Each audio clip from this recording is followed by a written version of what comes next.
হামিম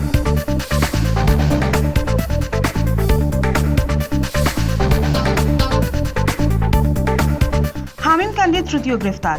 ফের বেঙ্গল এসটিএফ এর জালে আরও এক জঙ্গি। হাওড়া থেকে আদিত্য সিংকে ধরল এসটিএফ। ধৃত জঙ্গি হামিম এবং অর্পিতাকে জেরা করে আদিত্যকে গ্রেফতার এসটিএফ এর। গেমিং অ্যাপের সূত্রে আলাপ, খুব কম সময়ের মধ্যে বন্ধুত্ব গভীর হয়ে ওঠে। সেই সুযোগে জঙ্গি আদিত্যর মগজ ধোলাই করে হামিম। জঙ্গি কার্যকলাপে হামিম মণ্ডলকে সহযোগিতা করত আদিত্য সিং। মন্ত্রী উমেশ রায় ও তার ছেলে সম্পর্কিত তথ্য পাচার নাকি করত আদিত্য। এসটিএফ এর হাতে চাঞ্চল্যকর তথ্য।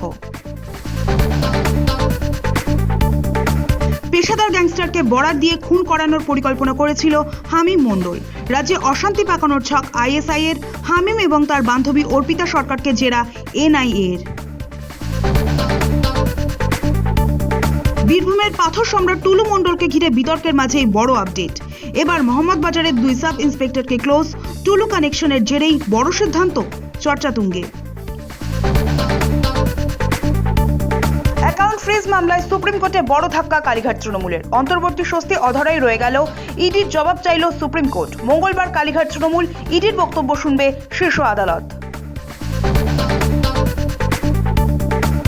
হাইকোর্টের পর সুপ্রিম কোর্টেও ধাক্কা। অভিষেক বন্দ্যোপাধ্যায়ের আর্জি নিয়ে তাৎপর্যপূর্ণ নির্দেশ সুপ্রিম কোর্টের। কলকাতা হাইকোর্টকে সময়সীমা বেঁধে দিল দেশের শীর্ষ আদালত। 1 সপ্তাহের মধ্যে আবেদনের শুনানি করার জন্য হাইকোর্টের নির্দেশ। বিজেপি সভাপতি নীতিন নেভিনের দুর্গে ধস।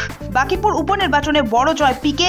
বিজেপি প্রার্থী নীরজ কুমারকে প্রায় 19,000 ভোটের ব্যবধানে হারিয়ে জয়ী প্রশান্ত কিশোর। 1 বছরেই ধুয়ে মুছে গেল 52,000-এর লিড। রাম মন্দিরের অনুদান চুরি ও নিট কাণ্ড নিয়ে সংসদ চত্বরে বিরোধীদের বিক্ষোভ। সামিল প্রিয়াঙ্কা গান্ধী, মহুয়া মৈত্ররা। অনুদান বাক্স হাতে প্রতীকী প্রতিবাদ। বাদল অধিবেশনের সুর চড়াচ্ছে বিরোধীরা।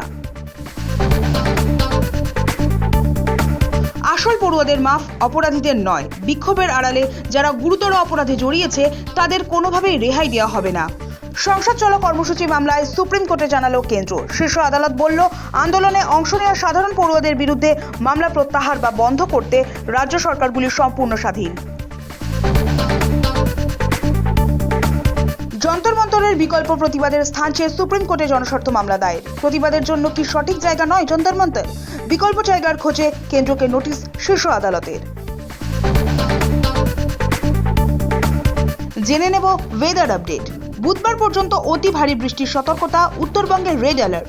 পাহাড় ভাঙার শঙ্কা। কলকাতায় তুমুল ঝড় জলের পূর্বাভাস। দক্ষিণবঙ্গের প্রায় সমস্ত জেলাতেই বজ্রবিদ্যুৎ এবং ঝোড়ো হাওয়ার সম্ভাবনা।